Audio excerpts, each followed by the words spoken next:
Clint, Colette, how's it going? it's going well. How are you? Welcome to episode 2. We made it. Amazing. Is this episode 2? No, it's episode 3. Yeah, Sorry, I forgot. that's all right. It's confusing. Yeah, it is confusing. Cool. Well, how was your week? Your weeks? How are things going? Pretty quiet. I'm not sure if the video will pick this up, but behind me you see the two graphs of this time of the year. Do you recognize them? For anybody who's just listening, there's one that has like a square wave and the other one has a big peak on the end of the square wave. Do you recognize those graphs? Is that everyone trying to get their changes in before the holidays? Exactly. It's this is the code freeze time of year. Which means it's the time of year where Clint's speech against code freezes launches into its overdrive, right? How many people have you talked to about your anti-code freeze? Only a few. It's early. Like I'm trying to get ahead of it this year. Like it starts to come up. We're making vacation plans and people are talking about, oh, maybe we could ship this while everybody's out. No. it's so just having that chat. This is actually Lauren Hochstein's graph. Like Okay. I'm stealing it from Lauren for sure. But it's one that I cherish and I love to draw it for people. Sometimes it has spikes on both sides of the square wave, but either way, it's sort of like we think people will just stop and then they'll just resume at the exact same rate that they were before you told them there was a code freeze. And I don't think I've ever seen it go that way. Oh man. Did you know that so for a long time, I guess, we used to put out say I worked in a department that would put out a warning or a heightened awareness period warning. And we ran some numbers at one point to be like, does this do anything? Sure enough, the numbers were like, no, this has never actually meaningfully done anything. So we just didn't do it. And then we found out that someone else from on high came down and said, don't put anything in during this, like leading up to this time period. And so all of that like experimental energy that we had about like sneakily not doing heightened awareness was for naught because you can't control who's saying what to who and how cautious people are getting. So yeah. That is so like at the center of the shift in my thinking over the last few years of like recognizing how much of what's being done is not like to actually make things better from a technical point of view, but just to control the narrative. Mhm. Like people want the outside world to think something. And so we do this, like the days without incident signs or like the status page. Wow, can those get political? Like I never really paid attention. I just thought, sure, this is why we do these things. But once you try to take them away, that's when you find out who really like cares about that narrative. Yeah, and they didn't even come to us and say, "Oh no, it's wrong that you're not." It's just like they completely just did their own like seagulling in, telling teams to stop committing code to production. That's like not what we did. What we did was not tell them, right? We would say, "Hey, just so you know, we're entering a phase where things might be a little dicey if you want to hold off on putting experimental stuff or like hold off on putting anything major into production. That might be a good idea." Did you just say seagulling? Is that like, is that a Yeah. Finding Nemo reference? Yeah, I think seagulling is a term. I don't know who introduced it to me. Was it you? I don't think so, but I'm getting it right away. It's about mine, right? No, oh no, it's like seagulling for me has always been like a very high level person, sort of like with no context for what's going on the ground, sort of going down into the ground and being like blah blah blah blah, like having lots of opinions and being a seagull, and then like swooping back up and like running away, right? So it's like you cause all of this like mayhem or all of these changes to happen, but then you like immediately go back to your little like perch up in the sky, like to look at, oh, I see there's a problem here. I'm gonna just do a bunch of stuff and then fly away. Um, I never heard it before, but I love it. Um, should we talk about this amazing episode that we're about to do? I'm really excited about the question that we chose, and I mean the guest who we chose for it or who chose it. I'm not sure how that happened actually, but I've I been chose it. looking at it like this is one that like we need to have that conversation. Yeah, I have to admit when this question came in, I immediately thought of John Allspaw. So I'm going to read the question. Um, the question came in. It's more of an observation and then a question.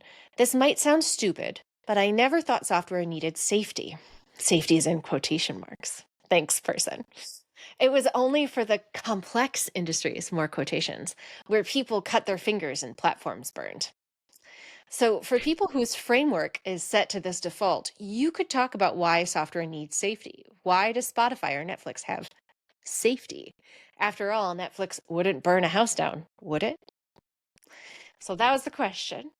I thought it was amazing. And it immediately made me think of John Allspaw, who I think has been at the forefront in the software industry of bringing safety thinking, safety concepts, and more advanced safety concepts, of which resilience engineering is one. I think there was an interesting conversation actually at the resilience engineering 20th anniversary discussion that I was at in Porto about how resilience engineering isn't exactly safety. Like it came out of safety, but it's different than safety, right? It's not coming in and saying, follow these things and you will be more safe.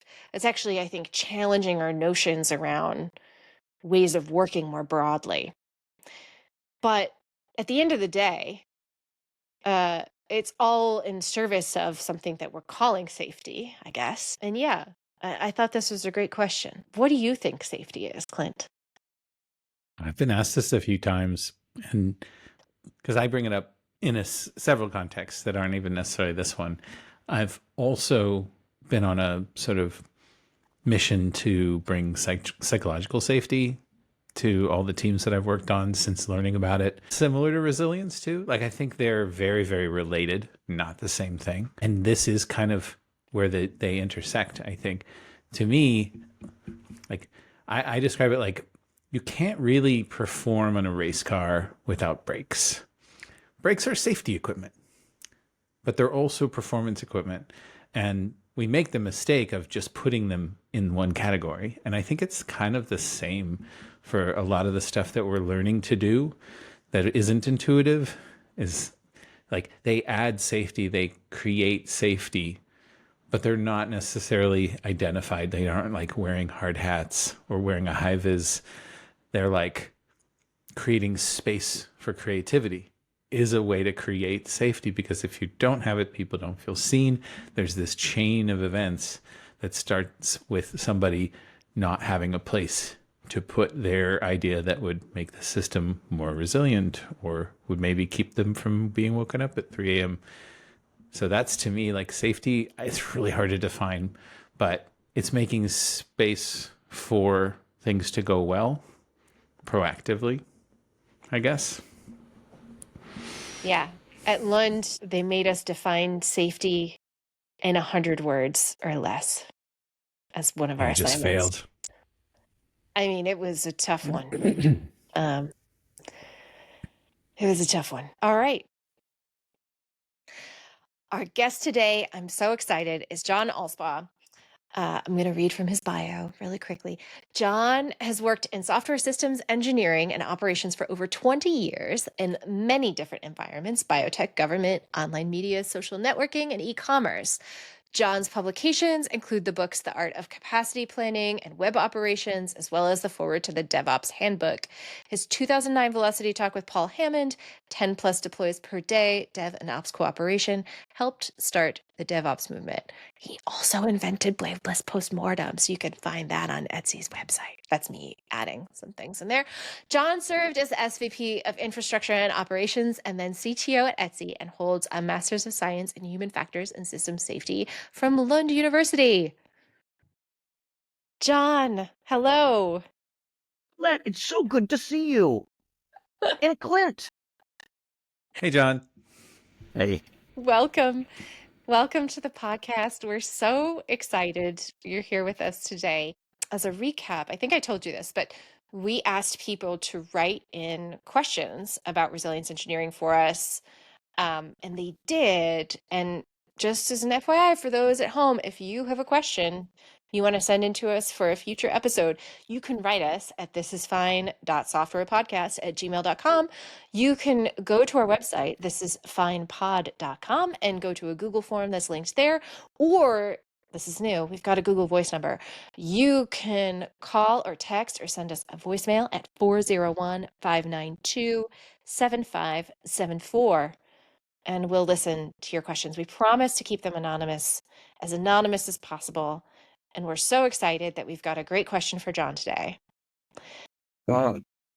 John, can I read you the question? Okay.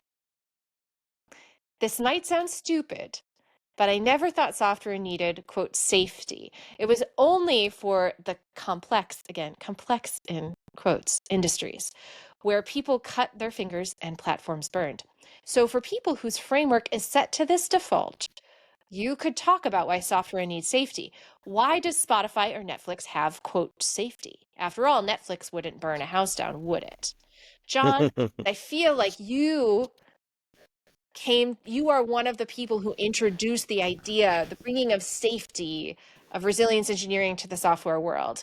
Can you tell me about how you came to do that? Like, why did you bring this to us? Oh, well, that is a good question, isn't it?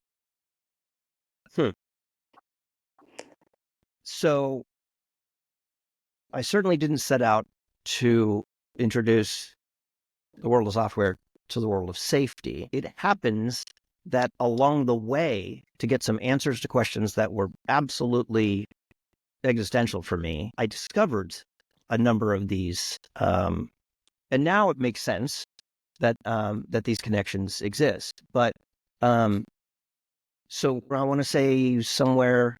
See, I worked at Flickr from 2005 to 2009, and somewhere during that time, it was a startup. I was like one of the last, no, it was one of the last people to be hired at the startup, Canadian startup called Ludicorp, before we were acquired by Yahoo.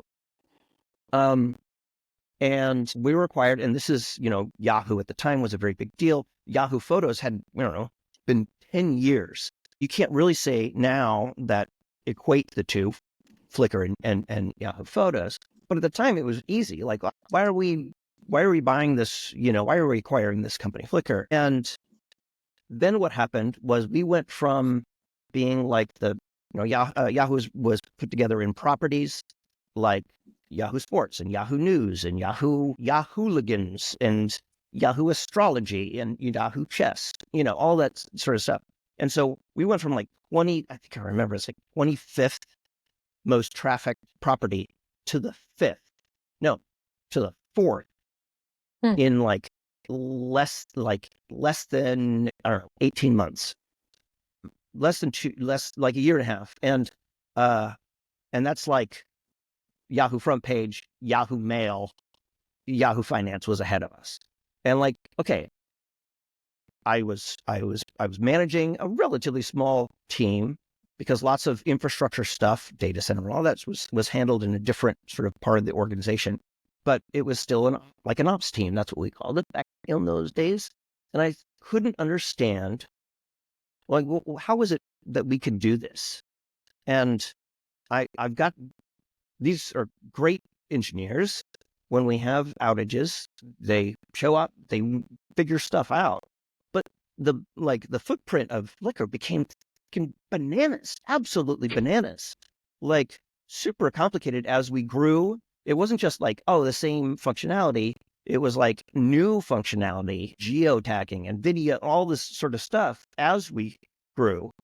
And so I just couldn't work out, okay, what is it that makes it such that people can figure out what's happening when they can't see the stuff? They can't, is it? So I went looking, I'm going to look at diagnosis. That was a word that I knew. And so I said, oh, well, nothing in there. Lots of stuff about troubleshooting and debugging, but not about where to put the print statements. not about how to print a particular thing because of these reasons, right? Or when. And so, well, this is computer science writings weren't helpful. And I landed on a couple of different, I definitely was not going to be like, oh, I know the answer. The answer is because I'm an amazing manager. That's how they can do it. And I am very good at hiring.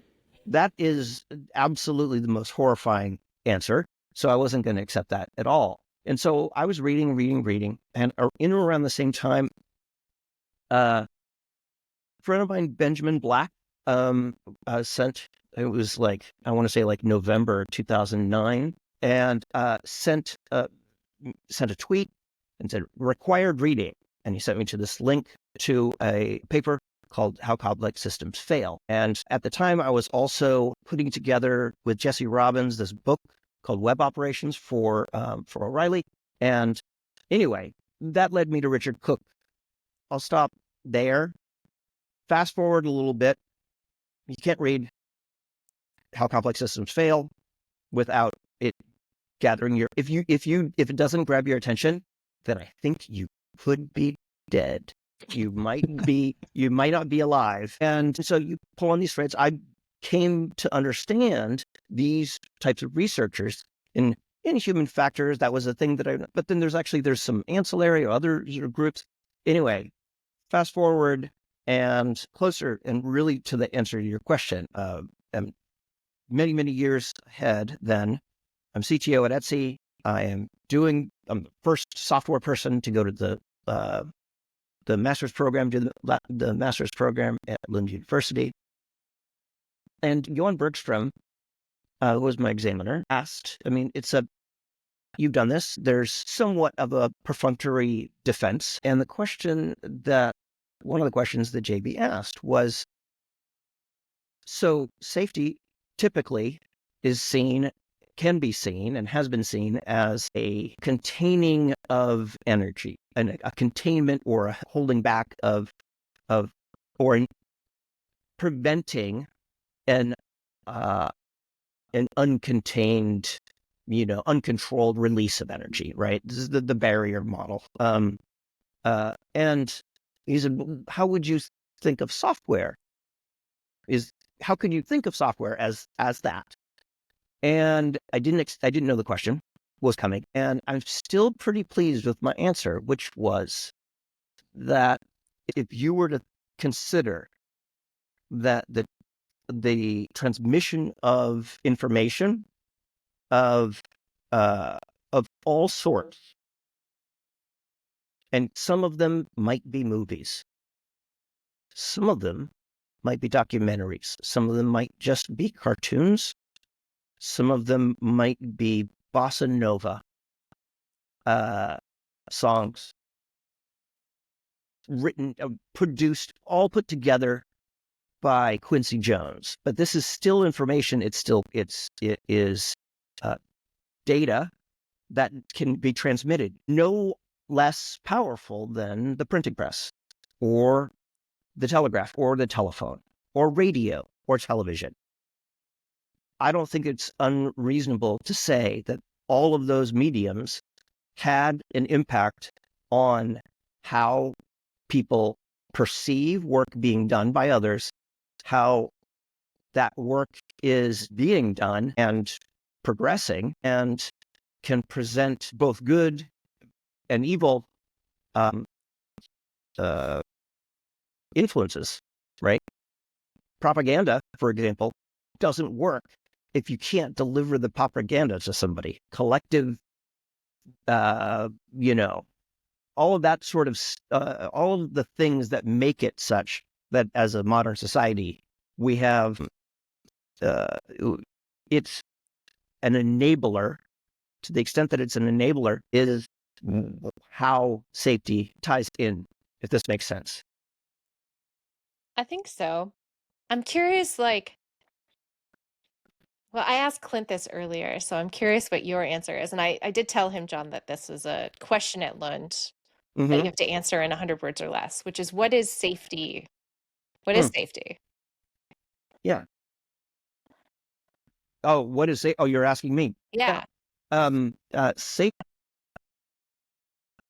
You're asking John Allspaw, or you're asking John Allspaw for how others understand safety? Well, I mean, this person, I can't ask the anonymous questioner who put it in, right? But they put safety in quotation marks. And I think that's a really interesting Right. way to Right. present the idea of safety as a safety, not safety. Yeah. What do you think they meant? Well, so I think that they probably meant safety as in the colloquial understanding of safety, which is the absence of negative or untoward events, right? If you and I think both what makes it colloquially understood is also what makes it problematic. If you commute and you're driving home and you get home safely, were you safe? Can you not be safe and not have a car crash? Yeah. Can you be safe and have a car crash? So it tends to be a stand-in word for lots of things. And the way it's normally used is in terms of an outcome that's already known. You could say that you prevented a whole bunch of accidents of all kinds while you were driving home. That might be an agreeable assertion. Richard Cook was asked. I managed to trick him to come and give a talk at Velocity, and there's a clip on YouTube. Max Slocum was a guy that worked at O'Reilly at the time, and Mac at some point asked him. This is a clunky question. I couldn't figure out the best way of asking this, and if you don't have an answer, that's fine. We can move on with it. But obviously, failure in the healthcare world is different than failure in the DevOps world, the web operations world, the computer world. What is the right way to address failure, the appropriate way to address failure? Because obviously, you shouldn't have people in this space who are assigning the same level of importance to failure that you would have to assign. You really think so? I don't know. If a computer goes down, that's one thing. If you lose $300 to $400 million, don't you think that'd buy a lot of vaccines? That's true. Yeah, right. Look, the fact that it appears to be dramatic because we're in the operating room, we're in the intensive care unit, doesn't change the importance of what it is that people are doing. That's a kind of a consequence of being close to and seeing things in that dramatic fashion. But what's happening here? This is the lifeblood of commerce. This is the core of the economic engine that we're now experiencing. Do you think that's not important? So, it's okay then to assign deep importance to this. Yeah, I thing. think the big question will be whether or not we actually are able to conclude that the healthcare importance measures up to the importance of the web ops, not the other way around. Okay, all right. I remember that clip.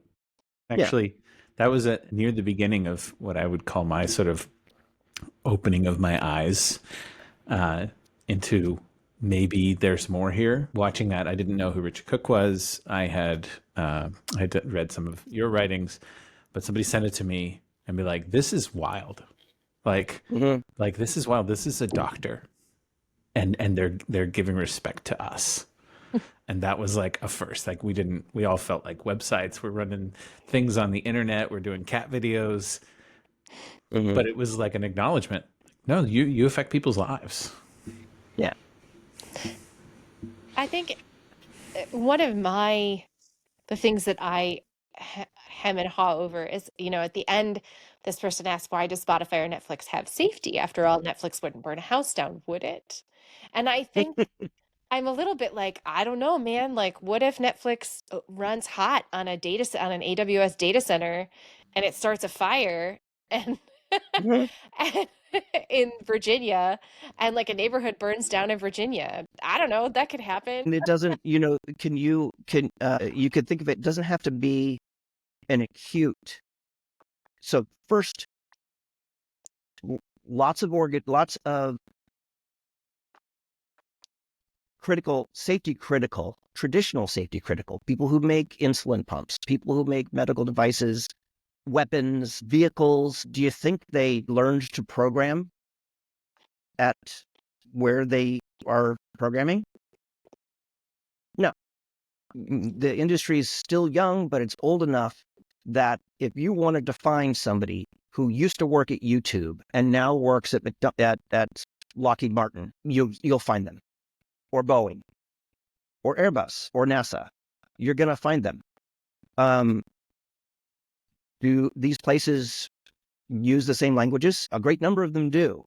So they don't have to be in sort of an acute, yeah, well, if the site goes down, well, I don't know. It's been pretty clear that when Twitter was named Twitter and it had its largest, there are theses and dissertations written on Twitter's influence, both positive and negative, on geopolitics. So there's lots of examples if you want to go. If you say, well, at Flickr, you've got, we used to joke, puppies, babies, or sunsets. But I know that when Obama became president from a senator, and the photos of the Obama family as they were watching on election night turned out to be pretty important. Also was the camera photos that were taken, people who were in Manhattan when out of nowhere a plane landed on the Hudson River. So there is all sorts of, it's only because you're not trying hard enough to see, and I think the pandemic did a very good job of making it quite clear when food delivery and hospitals and scientists can't coordinate with each other. That's going to be a problem because it works so well, Anyway. I have a question about, I think what worries me, and my guest spot on punk rock safety recently revealed this maybe a little too. Sometimes I worry that the people who are working on the thing, they can't possibly know how interconnected what they're working on is with the broader, this is part of what we understand when we start to look at the complexity of systems, right? That somebody working on their part of the system doesn't understand the whole. It's impossible to do. And so like that's why Charles Perrault says, these accidents are inevitable in some ways, right? Like, how do you think about that, the sort of operator of a system like a Spotify or a Netflix being sort of unable to comprehend the impact that they could have on the planet, right? Yeah, I would say, this is going to sound like a snarky answer, but I would say that it's really no different than it always has been. It's been since programming languages were invented. I'll grant me this. There's a bit of hand waving. The ability for a programmer to write a piece of code that they themselves cannot understand has existed since probably computers. So the inability to understand what other computers are going to do with your code that you couldn't understand to begin with is all that's been the case. Now, the thing that is likely fueling your concern is that the potential ramifications, the potential consequences of this inability can become greater and greater and greater. That is certainly, I don't think there's any doubt of that. What I would say is, let's figure out what makes it not catastrophically destroy everyone Every day. every day. Maybe we should figure out how this is working. And the answer, of course, I think a lot of software engineers love to pretend to be, rational, but yet so many of them are so very superstitious. And so the answer that you can have, the answer that we shouldn't accept is just pure luck. That's why. Just pure luck. Works on my laptop, right? I want to dive into that a little because, like, one of the things that I was saying to Colette earlier before you joined us about what is safety to you, a part of it that we haven't talked about as much, but you kind of alluded to in talking about like driving home. If you got home safe, if you got home there and no, you're not hurt, were you safe? But if it was a harrowing drive, right? If you were clutching the wheel, avoiding whatever hazards were out there, whatever threats you perceived, there's this anxiety. And I've felt that as an operator before, where I've been through incidents where the impact statement is 0, but I'm like, there was impact to me. Yeah. Like, I pushed that change. I watched it almost take $1 billion company down. That hurts me, like, as an operator. And there's also that aspect that I feel like you're starting to talk to a little bit too, which is sort of like, if you can't know what the computer's going to do, and you really can't, you have to have some degree of just watching it do what it's going to do. That becomes a safety issue to me as well. And that affects the next time you're going to go interact with that computer. You're going to do different things with it. And sometimes that's actually worse than just doing the normal thing. That's been a big part of what I've been sort of exploring lately is, and I think, Colette, you've too, like, showing people what's normal helps you to, like, reduce that anxiety. Yes. 1,000% yes. And I am a firm believer that when there's space, there's so much that goes on. I don't think software engineers are unique in this way. Anyone who does work that's consequential, that needs to happen on a particular time frame and can vary in difficulty, depending on what it is, has this experience, right? The opportunity for really bad things to happen is omnipresent. You'll feel more or less comfortable in different parts, but this is sometimes I don't think that this is the case, but sometimes it's really tempting to believe that people who don't have this experience, who are a bit distant from doing the work, distant from the experience of having to wake up and no idea what's happening, the experience of writing something, making some changes, and you're the one about to press the button that says deploy, right? If you don't have that experience, if you don't have that almost sort of visceral, memory, then it can be easy for you to mistake the execution of a program as a set of very clear instructions. And that's actually how software engineers work too. You just go and do these things, right? Everything can be done with a checklist. And if you don't follow the checklist, then you're going to be in trouble, right? And of course, the reality is so many I'm sure you all have had have confident that if you were to go right now to some run at your company and you were to run absolutely note for note exactly what it says, it's going to be a really bad day, because you know when to skip those steps.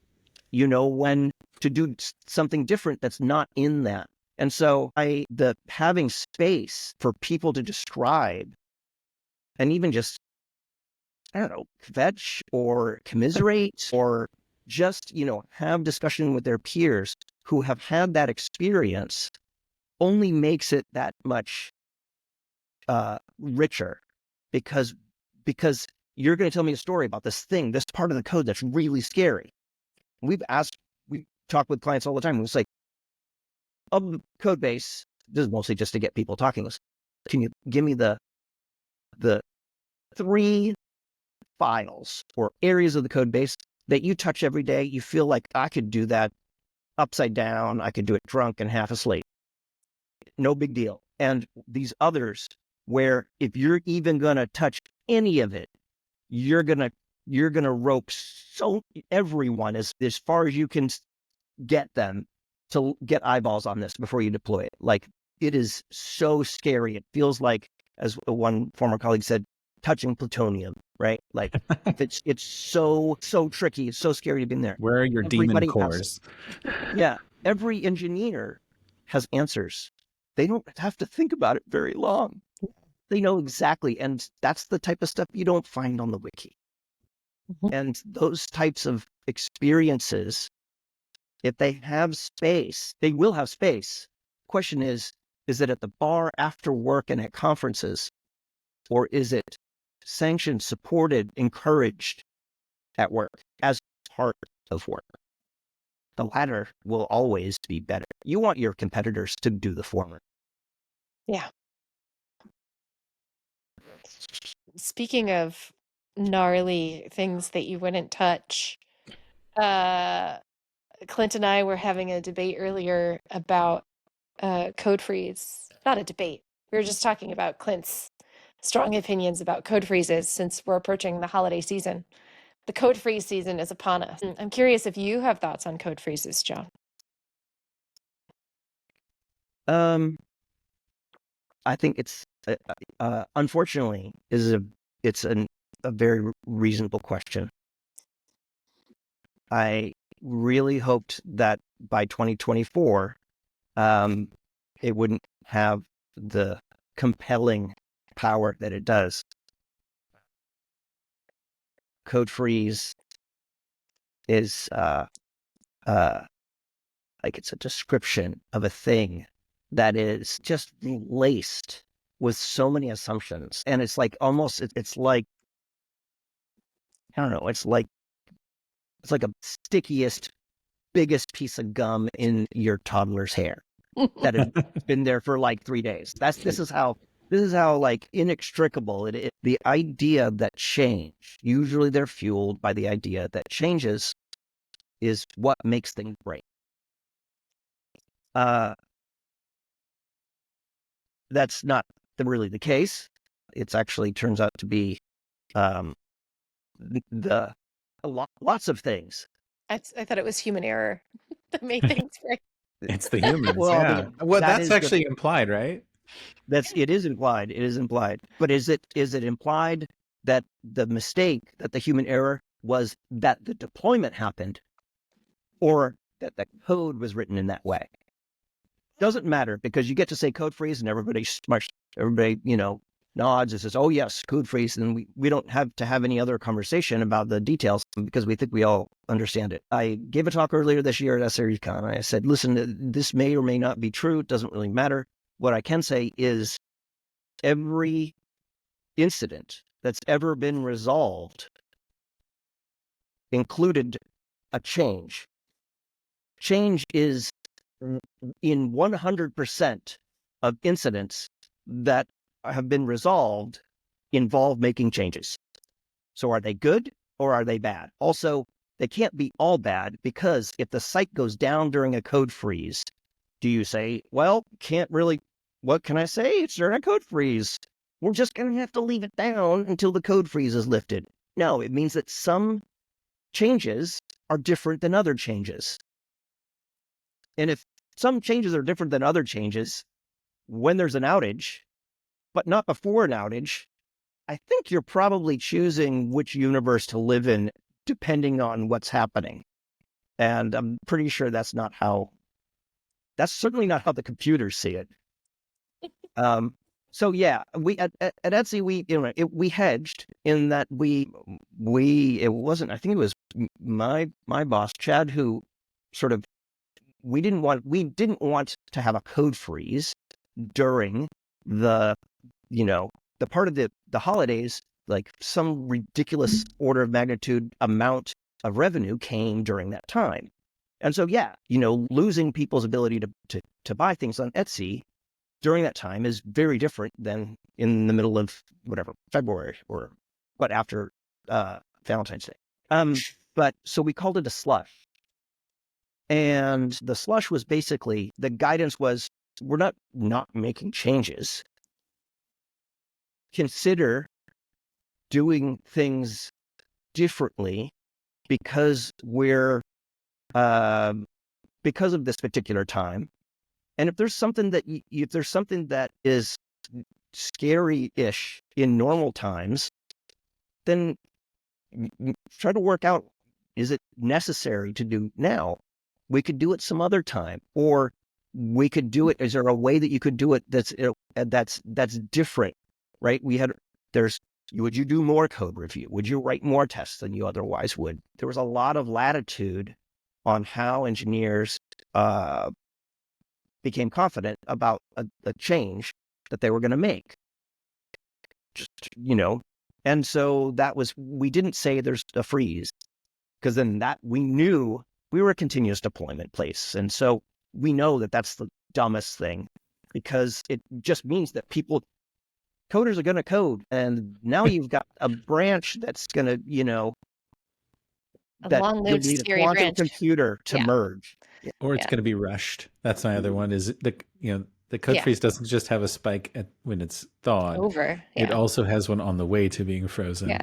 Right. Yeah, Because the rate that the changes actually, you need to get all those changes in at the rate that you normally make them. You're just pushing them into the On either bookends side. outside Yeah. the freeze. Right. I'm And curious, then yeah. the rate of change gets high, and that is a problem. Right. Now there's so many things that have changed. Now we have more culprits to Who the hell consider knows what's when broken something and how does to break? break. Yeah. Yep.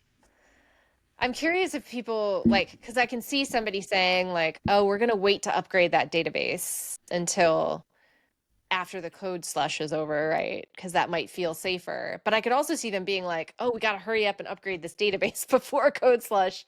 And Right. then it's did you ever have any of those where it was oh, we rushed on this because we were heading into code slush and we did a thing? No, because there was no, again, it wasn't. You weren't setting a rule.